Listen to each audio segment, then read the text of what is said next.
23 तारीख को इंशाअल्लाह ताला 23 मार्च को पाकिस्तान तहरीक इंसाफ जलसा मुनक्कद करेगी। वेन्यू का और टाइमिंग का इंशाअल्लाह ताला बाद में हम फॉर्मल अनाउंस कल परसों तक इंशाअल्लाह ताला करेंगे। उसके साथ साथ हम इलेक्शन कमीशन से एक मुतालबा कर रहे हैं फॉर्मल, और वो ये कि जितने कैंडिडेट हमारे जीत चुके हैं, हम तो हुकूमत के जीत को जीत नहीं मानते, क्योंकि ये सारे वो रिजल्ट है जो 9 फरवरी को आए थे और फॉर्म 47 के बेस पे आए थे, ना कि फॉर्म 45 पे। लेकिन इसके बावजूद एक साजिश शुरू हो चुकी है जिसके बेस पे पाकिस्तान तहरीक इंसाफ के बेट कैंडिडेट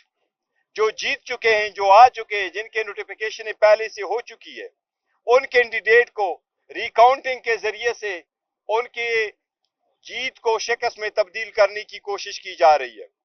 वो कैंडिडेट जिनका नोटिफिकेशन हो चुका है, वो कैंडिडेट जिनके रिजल्ट कंसोलिडेट हो चुके थे, वो सारे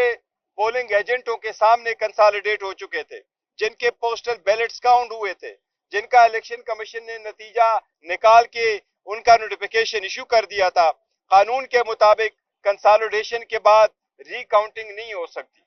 उसके बावजूद सिर्फ पाकिस्तान तहरीक इंसाफ के बे कैंडिडेट के खिलाफ वो एप्लीकेशन अलाउ हो रही है, और कई सारे केसेस ऐसे हैं जिनकी कोशिश की जा रही है कि उनको रिकाउंटिंग में तब्दील किया जाए, जिसकी हम शदीद मजम्मत करते हैं। और हम मुतालबा करते हैं अला अदलिया से और इलेक्शन कमीशन से कि इस प्रोसेस को रोका जाए, और इसकी तरफ बड़ी बदअमनी फैलेगी, और वो ये है कि अगर आप हमारी जीत को शिकस्त में तब्दील करेंगे, जीत को आप शिकस्त में तब्दील करेंगे, तो ये गैर आईनी, गैर कानूनी एक नया फैलाव शुरू कर रहे हैं। हमारी इन सब से दरखास्त है कि जो नतीजे अखज़ हो चुके हैं उस नतीजों को एज इट इज रहने दे, जो उससे एग्रीड है वो अपने मुतालिका फोरम जाएगा। साथ ही साथ आज जो reserve seat related Peshawar high court का डिसीजन आ चुका है, उस पे भी खान साहब से मशावरत हुई है, और इसको इंशाअल्लाह ताला हम बहुत जल्द सुप्रीम कोर्ट में चैलेंज करेंगे। हमारी सुप्रीम कोर्ट से दरखास्त होगी कि इस पे जल्द लार्जर बेंच बना के इससे जल्द फैसला किया जाए, ताकि जिनका हक है वो उनको मिले। क्योंकि हम इस बात पे कायम है कि कायीन के आर्टिकल 51 के मुताबिक किसी भी पॉलिटिकल पार्टी को उसकी जीती हुई सीट से ज्यादा रिजर्व सीटें नहीं मिल सकती। यह जो पॉलिटिकल पार्टी को सीटें मिली हैं हमारी 78 सीटें, ये उनकी जीते हुई सीट से ज्यादा है, उनको एक किस्म की खैरात में दी गई है। हम सुप्रीम कोर्ट से मुतालबा करते हैं और हम इल्तिमास करते हैं, हम इल्तिजा करते हैं कि जल्द से जल्द जब हमारी पिटीशन आपके पास आ जाए, उस पे पिटीशन पे बेंच बना के इसका जल्द से फैसला हो और हमारी सीटें हमारे पास वापस आ जाए। जब हम गए तो 2 चीजें लाई गई थी। एक खान साहब के नोटिस में ये बात आई थी कि केपी में गुज़िश्ता 2 सालों में जिन हुकाम ने बिलखसूस पुलिस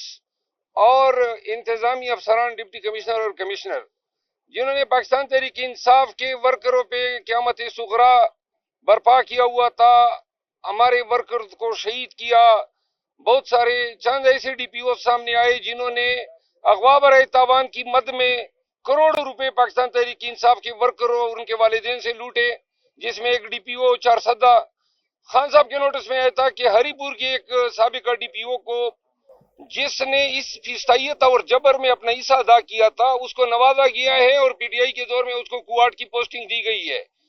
तो खान साहब ने आज चेयरमैन साहब की मौजूदगी में एक बात तो ये कही कि आईजी जो है इसको फिलफोर हटाया जाए, और इसके लिए वज़ीर आला साहब के लिए एक पैगाम जो है वो चेयरमैन साहब को दिया है। साथ में चेयरमैन पीटीआई ने ये जिम्मेदारी मुझे तफवीज की है कि एक कमेटी जो है जो वजारत कानून, प्रोसिक्यूशन और जिले के पुलिस हुकाम के साथ मिलकर हम तमाम केसेस का जायजा लेंगे। मैं उस कमेटी को हेड करूंगा और इसमें हम देखेंगे कि अगर जहां पे किसी अफसर ने या जुल्म किया है, अख्तियारात का नाजायज इस्तेमाल किया है, या किसी जुर्म का इर्तिकाब किया है, या हमारे वर्कर से बदतखोरी की है, या कोई जुर्म इन्होंने किए और उनके पर्चे दर्ज नहीं हुए, इन तमाम चीजों को हम हर जिले वाइज हम देखेंगे। जिन अफसरों ने अगर जराइम का इर्तिकाब किया है, मैं रिपीट करता हूं, ہم کسی کے ساتھ انتقام کی پالیسی نہیں اپنائیں گے، لیکن اگر جس افسر نے، جس ڈی پی او نے، ڈی آئی جی نے، ڈپٹی کمشنر نے غلط 3 MPO لگایا ہے اور عدالت نے بدنیتی کی بنیاد پہ کالعدم قرار دیا ہے، یا پولیس نے ناجائز پرچے درج کیے، یا لوگوں کو اغوا کیا، یا مارا قتل کیا ہے اور ان کے پرچے درج نہیں کیے، ان تمام چیزوں کا حساب ہوگا۔ اور اس پہ جو لوگ ملزم بنیں گے، چاہے وہ ڈی سی ہو یا آئی جی ہو، ان سب کے خلاف قانونی کارروائی ہم ریکمینڈ کریں گے، اور کے پی کی حکومت جو ہے ہماری سفارشات کی روشنی میں جو بھی قانونی اقدام ہوگا اس کے مطابق۔ اخیر میں ایک دفعہ پھر ریپیٹ کرتا ہوں کہ کسی بھی افسر کے ساتھ ہماری کوئی انتقام کی پالیسی نہیں ہے، لیکن جرم کو ہم نہیں چھوڑیں گے۔ جہاں بھی انہوں نے جرم کیا ہوگا تو عدالت خود ان سے نپٹے گی، ہمارا کام نہیں ہوگا۔ ہمارا کام صرف ان کی پراسیکیوشن ہوگی، پراسیکیوشن ان کی ضرور ہوگی، اور جتنے ناجائز بوگس لغو بے بنیاد مقدمے انہوں نے دائر کیے ہیں، وزارت قانون میں ہم ان کو دیکھیں گے۔ جہاں پہ مقدمے واپس لینے ہوں گے ہم واپس لیں گے، جہاں مقدمے تفتیش میں ناقص ہے وہ پولیس خود وڈرا کرے گی، لیکن احتساب ضرور ہوگا۔ ظلم و جبر کا، جرم کا، قتل کا، بدتخوری کا، اغوا برائے تاوان کا، ان تمام چیزوں کو ہم دیکھ کے اپنی سفارشات